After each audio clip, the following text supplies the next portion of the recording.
Good evening, friends, and welcome to day 97 of A Poem a Day for 2026. It's Tuesday.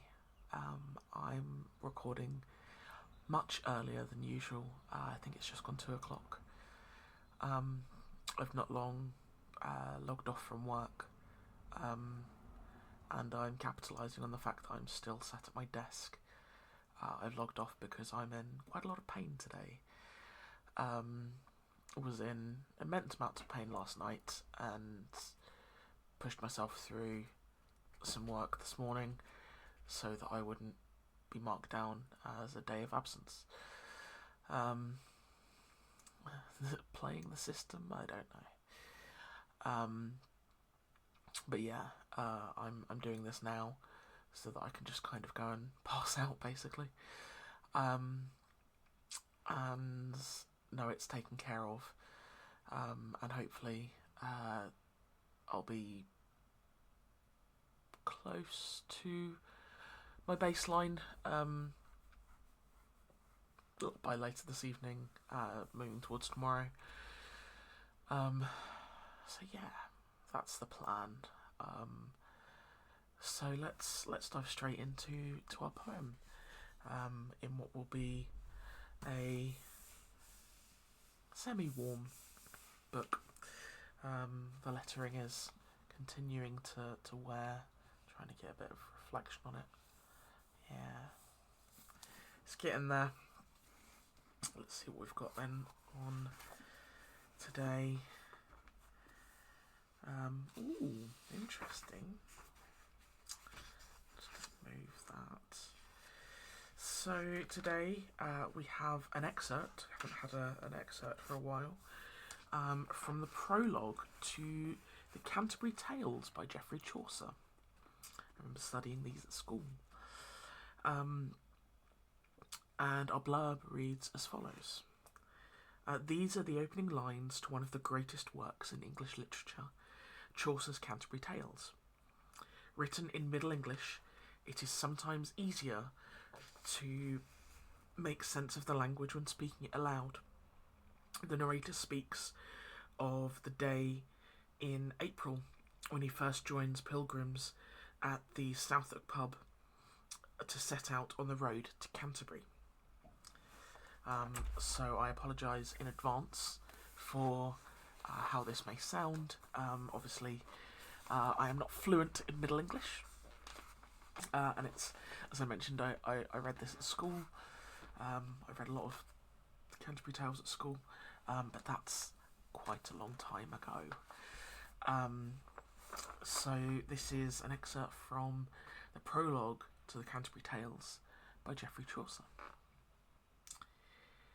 When that April with his shawl's suit, the drouth of March hath proceed to the root, and bathed every vein in switch liquor, of which virtue engendered is the flower. When Zephyrus, eke with his sweet breath, inspired hath in every holt and heath the tendered crops, and the young son hath in the ram his half cause, Euron, and small fowls excuse me, make melody, that sleepen all the night with open ye, so pricketh hem nature in his corge.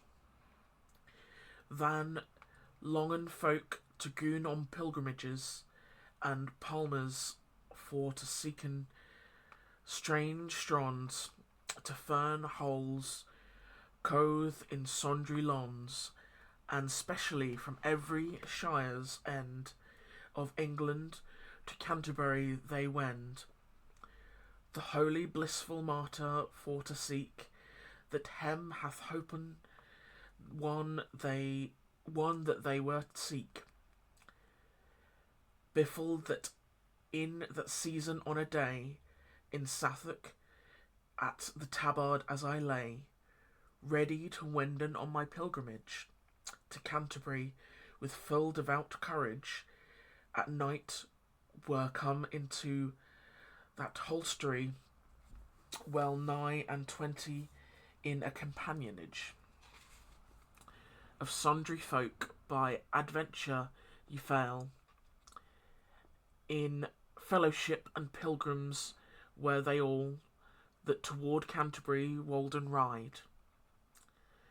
The chambers and the stables weren wide, and well where we weren't est at best, and shortly, when the sun was to rest, so had I spoken with him Evershon, that I was of her fellowship anon, and made forward early for to rise, to take our way there as I yow devise. I think that's essentially Chaucer, or the character. I think Chaucer's writing sort of in the first person, explaining that he'd gone to an inn, Southwark, to prepare for the pilgrimage, from there to Canterbury, and had met up with all the other pilgrims, and they'd formed a fellowship, and had kind of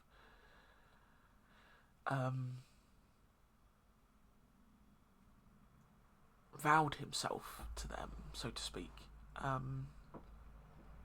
Yeah, I think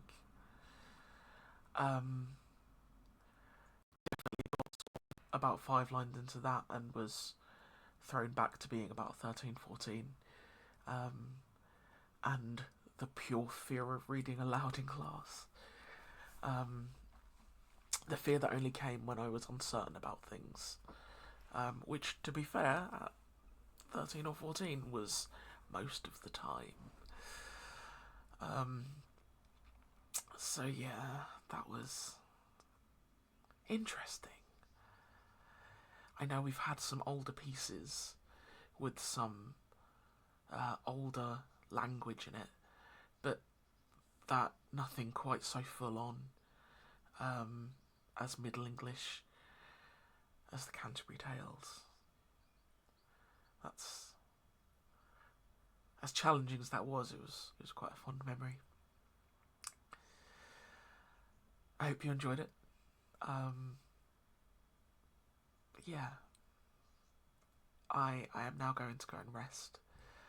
I hope that your Tuesday is going well and it's treating you kindly. And hopefully Wednesday will find things in a good place for all of us. Until then, dear friends, I wish you good night.